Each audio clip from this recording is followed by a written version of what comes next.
How to remove a user from a MySQL database in cPanel. This demo assumes you've already logged into cPanel and are starting on the home screen. Now let's learn how to remove a user from a database. Click the MySQL databases icon. In the table of databases, locate the database you wish to remove a user from. Then locate the specific user assigned to that database that you want to remove, and click the Delete icon.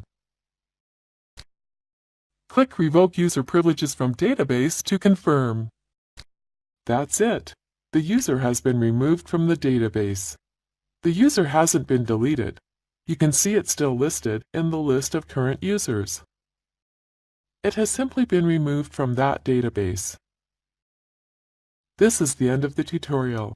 You now know how to remove a user from a database in cPanel.